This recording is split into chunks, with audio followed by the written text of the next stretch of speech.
Bienvenidos. El día de hoy vamos a presentar el temas sociales y religiosos dentro del periodo virreinal. Los integrantes del grupo son Valeria Lavalle, André Mamani, Mateo Peralta, Daniela Rabines y quien les habla, Abigail Bustinza. Yo les hablaré acerca del libro De un gran temblor a una conspiración. Los fenómenos naturales y fenómenos sociales que se presenciaron durante el gobierno virreinal generaron demasiado miedo en la sociedad limeña. Estos incluían desde movimientos telúricos hasta miedos sociales a negros y mulatos. Fue tanto la preocupación y el temor hacia los terremotos que desarrollaron un síndrome claustrofóbico y hubieron diferentes cambios dentro de la infraestructura, como fueron disminuir la altura de las construcciones, priorizando así una construcción mucho más baja y haciéndolos en espacios mucho más libres. Esto se relacionaba mucho con el miedo de que pudiera haber otro temblor. Acompañado de esto, las prácticas de rumores generaron y desarrollaron dentro de la sociedad limeña una psicosis colectiva. Fue tanto así que hasta hicieron predicciones vagas de un posible fin del mundo. Las inundaciones marinas, acompañadas de otros temblores, hicieron que una gran parte de la población se sintiera mucho más segura dentro de campiñas y cerros vecinos.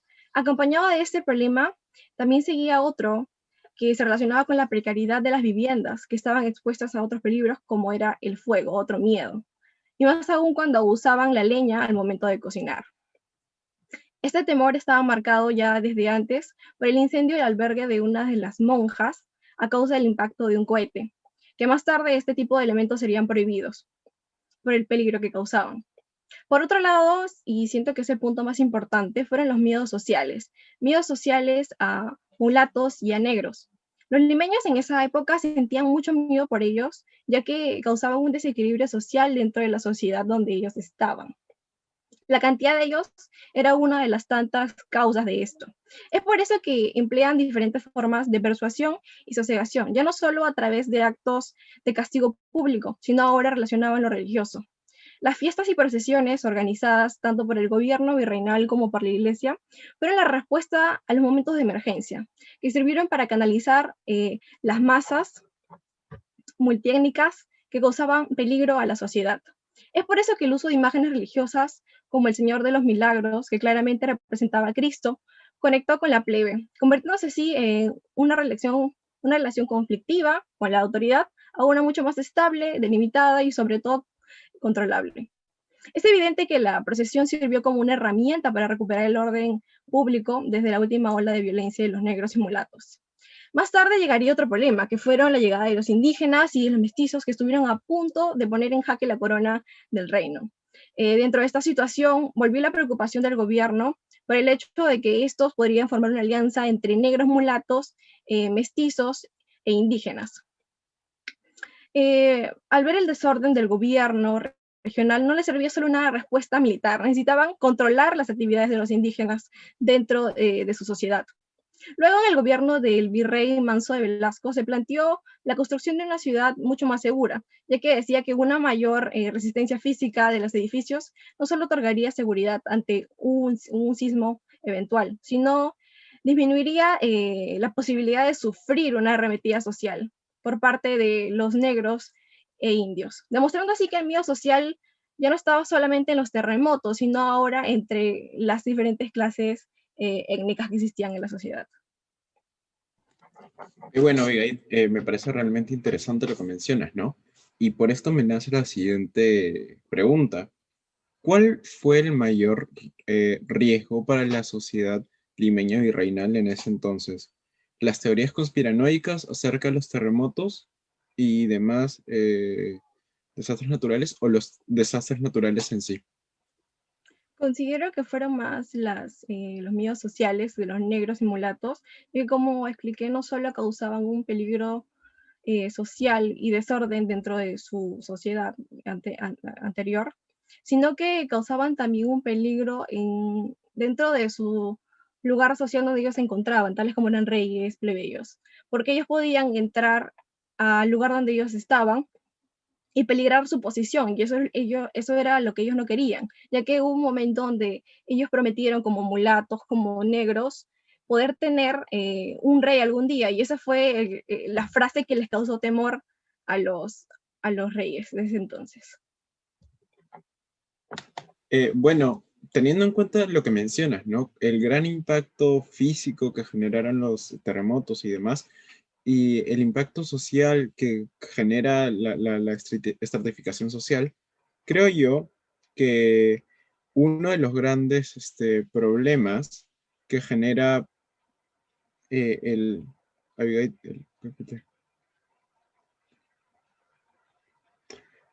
ya, never mind. Uno de los grandes problemas que genera todo esto es la piratería. Uno de los grandes problemas que genera el desorden social es la piratería en estos tiempos.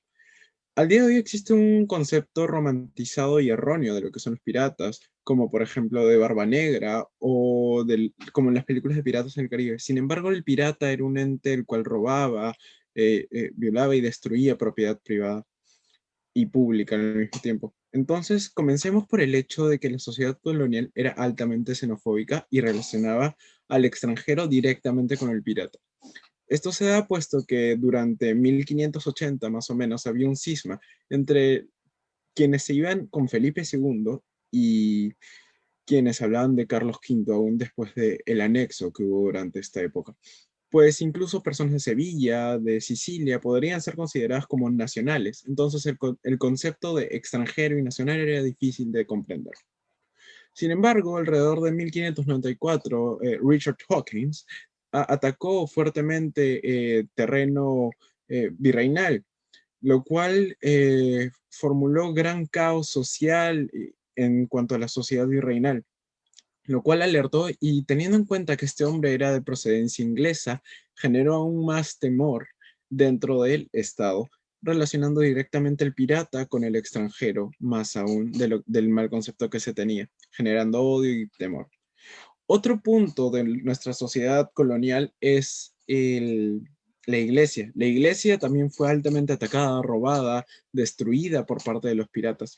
En este caso, todo esto se ve magnificado a partir de 1599 con Sir Francis Drake abriendo el estrecho de Magallanes, quien lo abre con una flota de aproximadamente 5 navíos para futuro poder atacar directamente el puerto del Callao y destruir la ciudad de Lima.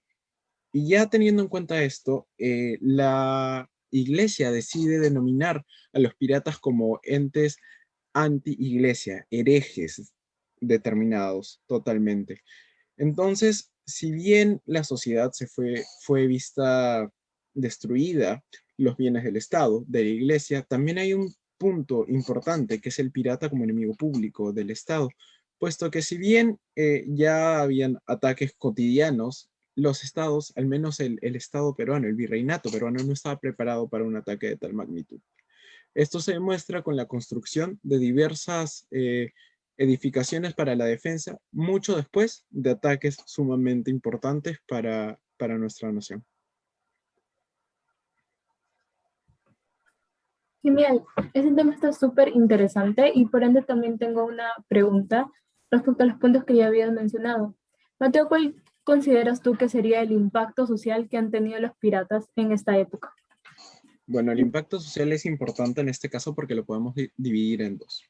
El primero vendría a ser la estratificación social de los españoles, los criollos, los burgueses, aquellos que tenían poder económico y social encima de la sociedad. Pero estos fueron los más atacados, porque obviamente los piratas se llevaban de quien más tenía, tanto el virreinato como de las personas, como de los privados. Pero estaban también los indígenas, negros y mulatos, los cuales veían a los piratas como entes de libertad, los primeros libertarios, les decían. Así es como Francis Drake obtiene el nombre de caballero hereje, porque la iglesia aprisionaba a los indios, a los negros, a los mulatos, los hacía sentir menos. Y Francis Drake con su rito, Sic Parvis Magna, la grandeza viene de lo más pequeño, eh, les da un hito de inspiración a estos, para así hacerles ver que estos también pueden ser parte de sí, porque igual los piratas eran conocidos por liberar esclavos o robárselos para que trabajen en alta mar. Entonces, por ahí va la cosa. El Estado, la Iglesia y los burgueses, criollos, españoles fueron los más damnificados. Sin embargo, los mulatos, los indios y los negros fueron quienes veían una chispa de libertad en estos piratas. Claro, y justo como nos lo mencionas, hay un grupo que consideraba a los piratas como un peligro social. Sin embargo, estos no eran los únicos que eran considerados como peligrosos en la sociedad de esta época. Algo que también era considerado como bastante peligroso eran los personajes de las brujas. Y es que en esta época había mucha práctica de la hechicería, que no solamente se realizó en la sociedad de Perú, sino que en diferentes sociedades. Sin embargo, la brujería peruana, si es que sí le podíamos decir, cumple con ciertas características bastante marcadas que ponen una diferencia bastante notoria respecto a las otras. Por ejemplo, siempre existe una relación bastante fuerte entre la brujería y el sexo femenino. Además de esto, podemos ver cómo existía una creencia de que las mujeres no podían llegar al poder, dado que sería un peligro social. Y justamente las brujas eran un símbolo de un poder, de un peligro. Entonces se relacionaban estas dos ideas reforzándose, haciendo que las mujeres estén supeditadas a los varones para que así no haya un riesgo social si es que llegasen al poder. Y justamente con esta supeditación es que se crea esta tutela masculina en la cual la mujer debería estar debajo de su padre, de su hermano mayor, del sacerdote o del esposo. Si bien la práctica de la brujería se desarrolló en diferentes partes del Perú, se desarrolló mucho más en lo que era Lima. Y si en caso se hubiera desarrollado en diferentes lugares, la Santa Inquisición no había llegado tanto a estos lugares, por lo que no tenía un control sobre esto, por lo que tampoco se sabe mucho. Sin embargo, como les comentaba, en Lima sí tuvieron un control y sí tomaron cartas en el asunto, deteniendo a aquellas mujeres que eran acusadas de brujería y llevándolos a las oficinas donde posteriormente se les haría toda una investigación para saber qué son las actitudes o cuáles son las características o los implementos que utilizaban estas mujeres. Ahora, conociendo más a estas mujeres, a las acusadas, vemos algunas características bastante curiosas, como por ejemplo que estas mujeres, a diferencia de la idea general que se tiene de las brujas, de estas mujeres ancianas, sumamente peligrosas, que transmiten estos conocimientos de familia en familia, o quizás la abuela a la hija, a la madre y así sucesivamente, sino que se veía que a diferencia de todas estas ideas generales que se tenían de las brujas, en Perú no se daba algo así. Las mujeres acusadas de brujería tenían edades entre los 20 y los 40 años. Además, todas estas no tenían alguna línea de parentesco. La mayoría ni siquiera se conocía, nunca se habían visto y habían descubierto la brujería de diferentes maneras. Además de estas características, también se podía ver que utilizaban múltiples recursos para poder realizar sus hechizos. Algo que también se sabía respecto a esta brujería era que los hombres tendían a ser los que más acusaban a las brujas, dado que ellos tenían la idea de que parece que más las brujas, en vez de ser brujería en general, parecía que se dedicaban a valorarle la vida a los hombres, ya que usualmente los hechizos eran dedicados a los hombres. Pero para saber esto, hablemos un poco más de la clientela. ¿Quiénes eran los que recurrían a los servicios de las brujas? Bueno, si bien existía grupos masculinos que requerían a los servicios de las brujas, quien tenía un mayor número eran las clientas femeninas.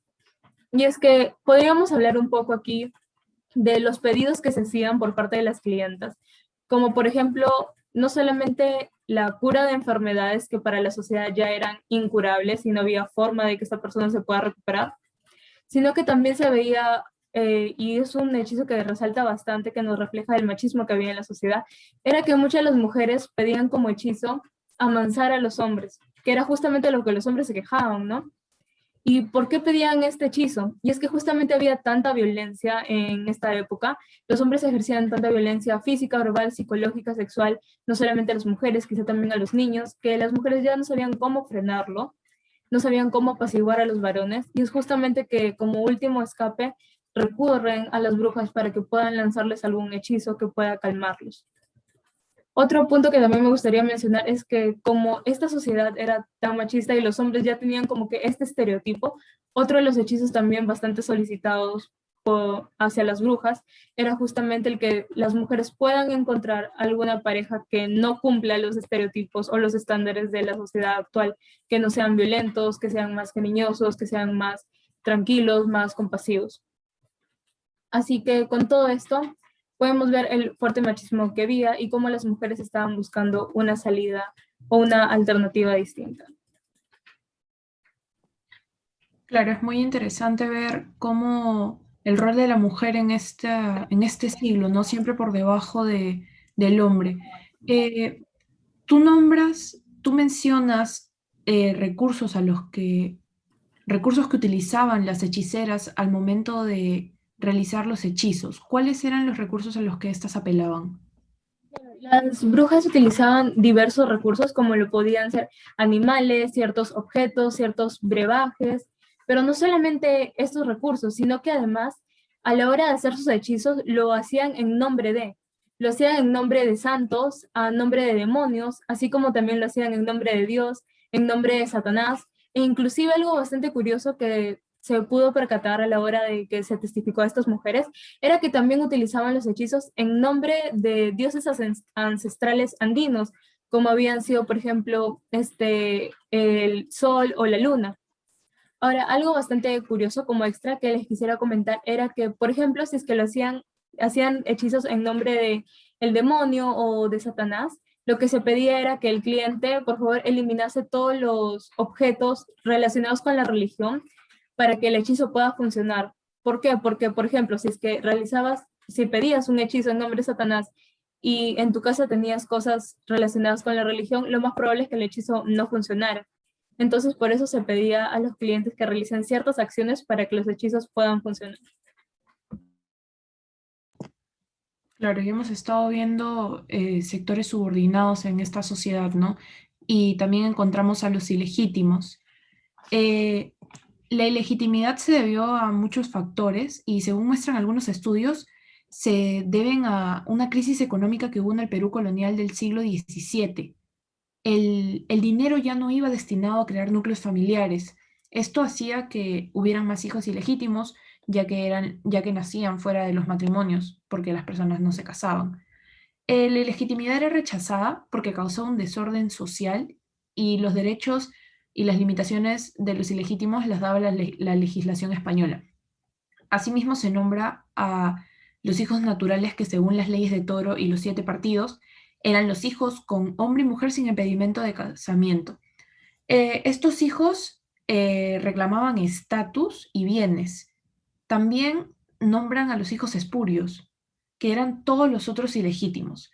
Los hijos ilegítimos, en su mayoría mestizos, pertenecieron a las órdenes de la Iglesia hasta que se dictó la Real Cédula en Madrid, que decía que los hijos ilegítimos, naturales o espurios ya no podían pertenecer a estas órdenes, puesto que desprestigiaban a la Iglesia. Pero en el caso de las mujeres ilegítimas, ellas sí podían pertenecer a conventos, ya que estos estaban subordinados a la jerarquía eclesiástica. La ilegitimidad fue un fenómeno que avanzó por todos los grupos sociales y tuvo significados diferentes para sus habitantes. Eh, Buena parte de su significado se daba por el tipo de vínculos de los que venían los hijos ilegítimos. Era importante saber si es que venían de un encuentro casual sexual o si es que venían ya de algo estable, como una convivencia. También nos hablan de patrones de reconocimiento paterno, donde se muestran a los hijos nacidos fuera del matrimonio. Aquí se les daba opción a los hijos ilegítimos ser legitimados o reconocidos como naturales. Era importante que el padre asista al reconocimiento porque este iba a ser quien figurara en la partida. Los hombres solteros se sintieron más libres de reconocer a sus hijos naturales que los casados. La ilegitimidad no tenía que ver con que los hombres y mujeres ascendieran en la sociedad, no era una condición definida al margen del grupo familiar. Entonces, si un padre reconocía a su hijo ilegítimo, este pasaba a tener el título de natural. Pongamos el ejemplo de que un padre español reconocía a su hijo mulato. Este hijo mulato pasaba a tener los beneficios del padre español, que eran montar a caballo, portar una espada, salir después del toque de queda, entre otras diferentes beneficios, ¿no?, que se les daban a los españoles. También se habla de un poder rico y se habla de cómo los ricos y los poderosos podían convencer a otros de la legitimidad de sus hijos. Entonces nos muestran el ejemplo de Antonio Pérez de Losada, quien reconoce a su hijo ilegítimo perteneciente a la iglesia. Nos muestran a, a Francisco Arce de la Parra, nos muestran a cómo hijas ilegítimas de esclavas pasan a tener títulos de naturales. La ilegitimidad no siempre impidió a los hombres y a las mujeres tener un mejor puesto en la sociedad, pero la condición ilegítima formaba parte de la identidad de los miembros de esta. La administración colonial no manifestó preocupación sobre los ilegítimos en los sectores más bajos, puesto que los ilegítimos dados entre esclavos eran los más inferiores. Así se evidencia el poco interés que se le tenía a la legitimidad en los sectores más pobres.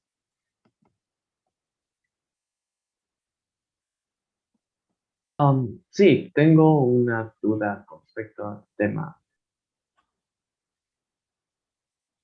Es de si, aparte de si eran reconocidos o no, ¿sabes si las autoridades coloniales satanizaban las relaciones sexuales fuera del matrimonio? Sí, de hecho, las autoridades coloniales se enfocaban más en las relaciones sexuales fuera del matrimonio que en los hijos ilegítimos. En los hijos ilegítimos más se centraba la iglesia, puesto que sabían de que estos podían sufrir abandonos.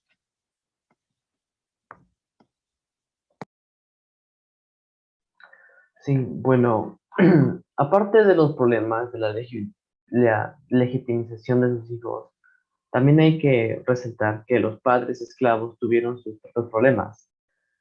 Empecemos hablando de los esclavos en sí mismos. Los esclavos fueron un tema común en la Lima colonial. Por lo tanto, es normal que hubieran problemas como en cualquier situación cotidiana. Los problemas se centraban en las relaciones entre los esclavos y sus amos, en los que solamente los que eran lo suficientemente astutos resultaban beneficiados. Aún así, los esclavos contaron con diversas modalidades para impedir que sus amos abusen de ellos, ya sea física o sexualmente. Entre ellas podemos hablar de las negociaciones privadas, la seducción, la evasión, la religiosidad, el uso del derecho, aunque muy limitado, el cimarronaje, el bandolerismo y los motines. Las negociaciones privadas consistían en acuerdos verbales entre propietarios y esclavos en los que se llegaba a un acuerdo en beneficio del esclavo mejorando sus condiciones de vida. Principalmente se basaban en lazos afectivos con los amos, ya sea porque fueron criados por ellos desde pequeños o porque el esclavo conocía tan bien a su propietario que que sabía sus debilidades, como la falta de carácter o la soledad. En el caso de la seducción, hubieron dos formas muy diferentes en las que esto podría suceder. O sucedía violentamente o por la declaración de sentimientos de alguna de las dos partes. Si sucedía violentamente, era cuando el amo usaba su derecho de propiedad para sustentar y mantener la posición sexual. Pero si en cambio sucedía de forma amorosa, era posible que la relación entre ambos marchara bien, a tal punto que la pareja llevaba una vida estable por algún tiempo y llegaba a formar una familia. Las modalidades de evasión eran acciones individuales que aparentemente no eran percibidas como peligrosas, pero que en realidad socavaban cotidianamente la relación entre amo y esclavo. Entre estas acciones evasivas se encuentran el trabajo lento, la torpeza aparente, las mentiras, la deuda de jornales, el robo ocasional, el chiste y la sátira, así como la destrucción de la propiedad del amo, la ebriedad del juego, el meretricio, la vagancia ocasional, el ocultamiento de embarazos o hijos, automutilaciones, suicidios y homicidios. Esas acciones constituyen modalidades evasivas porque cuestionan el ejercicio de la autoridad doméstica del amo, la distribución de las ganancias producto del trabajo del esclavo, el dominio sobre el cuerpo, el trabajo y la vida misma. La religiosidad de la sociedad colonial se vivía intensamente y en público. Era muy importante ser visto para obtener ante los demás prestigio, admiración y respeto. Por lo tanto, los esclavos podían aprovechar dicho prestigio para obtener tiempo fuera del trabajo y la casa, escapando del control y logrando así respirar un poco en los tranquilos ambientes de las iglesias. El uso del derecho también fue aplicado para los esclavos, resaltando el cargo de servicio. Este era considerado como el atentado contra el derecho de la conservación física del esclavo. es decir, el castigo cruel y excesivo como los azotes, quemaduras, rapado de cabeza, golpes, así como las amenazas, burlas, insultos, desnudo público y el abuso sexual. Según la ley, probar servicia significaba acceder a la libertad inmediata, aunque en la práctica lo único que obtenían los esclavos era el cambio de amo. Pero en realidad esto no era tan simple, ya que se necesitaban dos requisitos difíciles de conseguir para cualquier esclavo. Uno, testigos honorables, entre los cuales no figuraban sus familiares u otros esclavos. Y segundo, un buen abogado de oficio. Interesante tema, André. ¿Y podría decirnos, a partir del tema que has tocado, si se ha encontrado algún caso que podría comprobar la relación entre el amo y la esclava? Sí, hay un caso registrado que es el de María Gertrudis. María Gertrudis fue una esclava mulata. Era propiedad de doña Isabel Montero, quien la crió en su casa con afecto y le dio algunos rudimentos de educación. Cuando murió doña Isabel, María se convirtió en la amante del viudo y logró administrar la casa, recibir a las visitas, controlar a los demás esclavos e incluso llegó a procrear un hijo con su amo.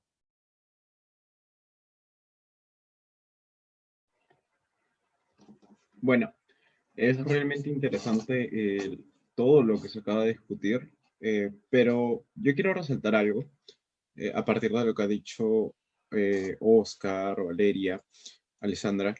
Es realmente intrigante cómo es que los estratos más golpeados de la sociedad, las mujeres, los negros, los indígenas, los mulatos, tuvieron que tomar medidas extremas para la reivindicación, o al menos tratar de buscar un mejor lugar dentro de esta sociedad tan clasista y sexista en la cual vivían, como es el caso de las mujeres con la herejía, que no era más que una forma en la cual ellos buscaban, ya sea con supersticiones o supuestos hechizos, ¿no?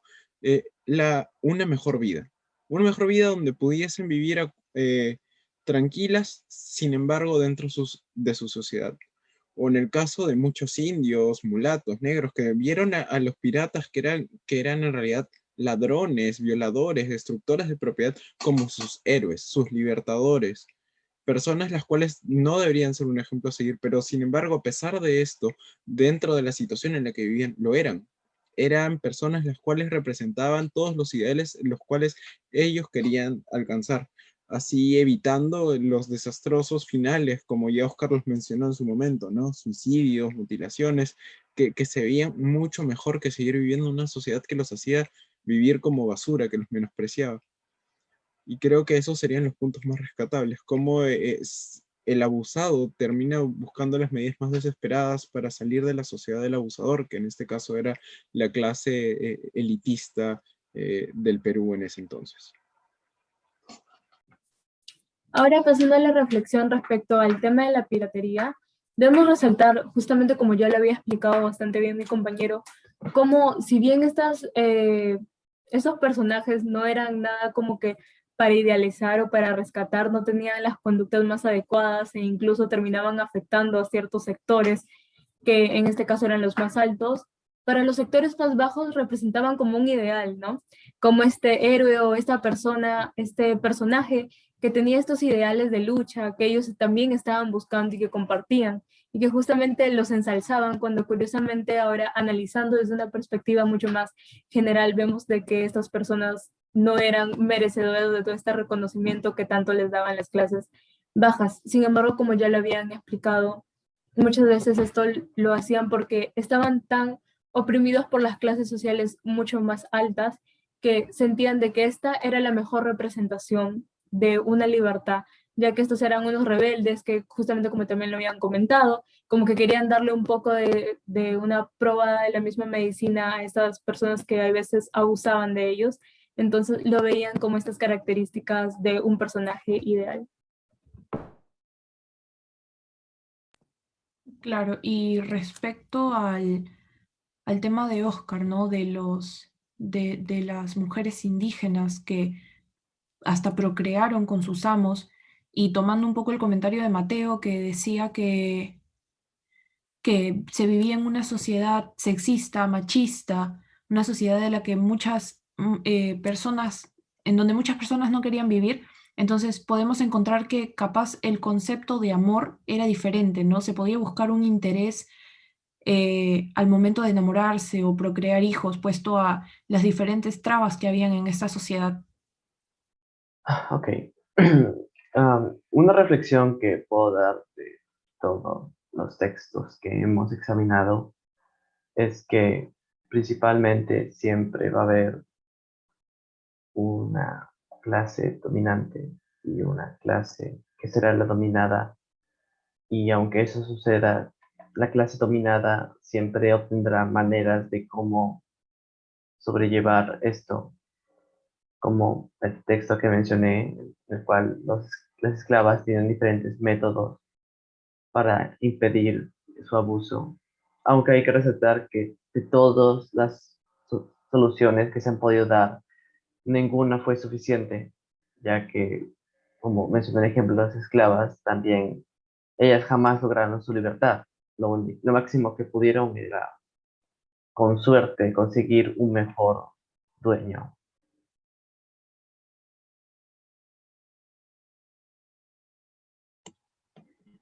Bueno, y como reflexión final, se puede decir que las esclavas, continuando con las esclavas, a pesar de ser diferentes de raza, también tenían ante la sociedad un derecho a defenderse. Es por eso que André recalca que ellos también podían defenderse a sus propios cabales y podrían dar a conocer quiénes eran, a pesar de las relaciones que guardaban entre amo y esclava, recordando que antes de la sociedad era muy, como mencionó toda mi compañera, machista y clasista. Entonces, a través de esto demostramos que en realidad las personas como tal pueden valorarse a sí mismas y pueden salir dentro de la sociedad, ya que ellos también creían que debían tener un lugar dentro de la sociedad, más no solamente las personas blancas con gran poder.